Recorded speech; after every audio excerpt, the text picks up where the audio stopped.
അടിവന്റെ അച്ഛൻ ഇവൻ തന്നെ നമ്മളെ ഓസിയാണ് ജീവിക്കണേ. ഇവന്റെ അച്ഛൻ നമുക്ക് ചായ വാങ്ങി തരാം. അല്ലളിയാ, നീ തന്നെ പറ, എന്തെങ്കിലും കാര്യത്തിന് ഇവൻ ഫണ്ട് എടുക്കാറുണ്ടോ? നമ്മനല്ലേ ഇവന്റെ എടുക്കണേ. ശരിയാണ്. നാലേമുക്കാലാണോ? അല്ല ഷോ എത്ര മണിക്കാണ്? 5 മണിക്കാണ്. വാ ഒന്ന് ഇവിടെ കൊണ്ടിപ്പിച്ചോണ്ടിക്കാണ്ട് പോയി വണ്ടി എടുക്കണമെന്നാ. അല്ല അവനിക്കുണ്ടോ എന്തേലും പൈസ ഇല്ലളിയാ, നീ എടുക്കോ ആവശ്യം.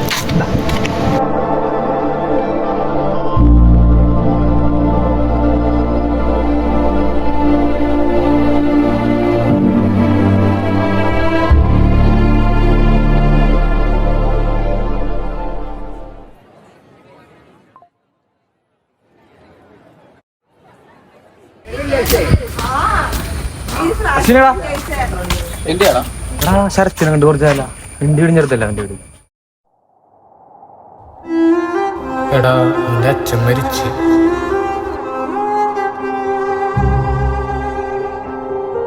സൂയിസൈഡായിരുന്നു. 2-3 ആഴ്ചയായല്ലോ. നിങ്ങൾ അറിഞ്ഞില്ലേ?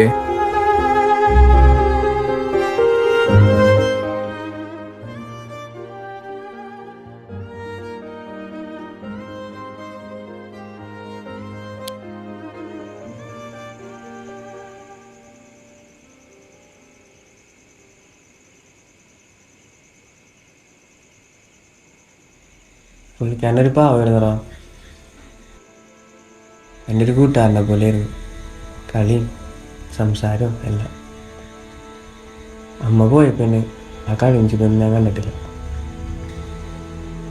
ആദ്യ നാളുകളിക്കാരനെയാണോയിരുന്നു, പക്ഷെ അന്ന് നേർന്നില്ല. പിടിച്ചിരുന്നു. ഞാൻ തളരണം നേടിച്ചിട്ടായിരിക്കും.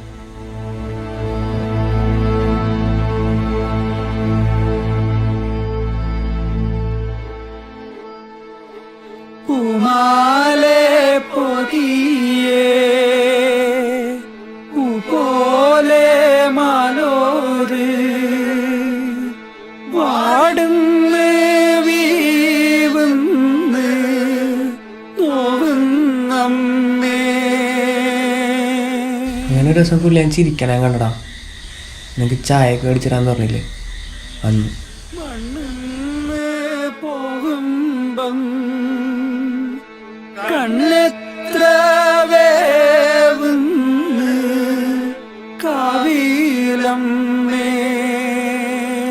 അല്ലാത്തൊരു ഭംഗിയായതാ ചിരിക്ക്.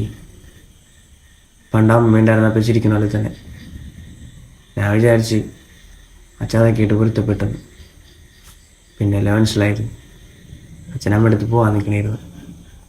അതിൻ്റെ സന്തോഷമായിരുന്നു അത്. എടാ, നീ ഇത് ചിന്തിച്ചുകൊണ്ടിരിക്കല്ലേ? കോളേജിലോട്ടൊക്കെ ഒന്ന് ഇറങ്ങി. നമ്മൾ വിചാരിക്കണമല്ലടാ എല്ലാവരുടെയും കാര്യം.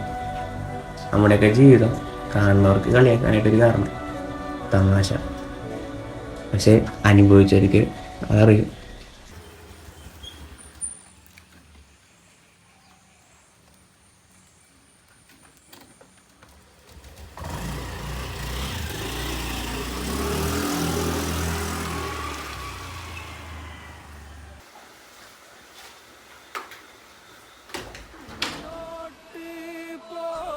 എനിക്ക് അച്ഛനാണ് ഉണ്ടായിരുന്നുള്ളൂ. പുള്ളി പോയില്ലടാ. പറ്റണില്ലടാ എന്നെ കൊണ്ട്. എനിക്ക് കാണൂടനെ.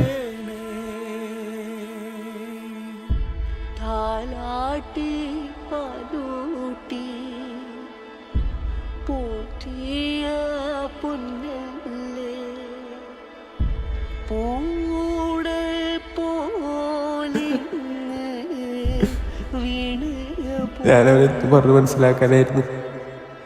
അവനെ കുത്തി നോപ്പിച്ചായിരുന്നു. ഞാനടക്കം എല്ലാവരും ഉണ്ടായിരുന്നു. നമ്മളെല്ലാവരും.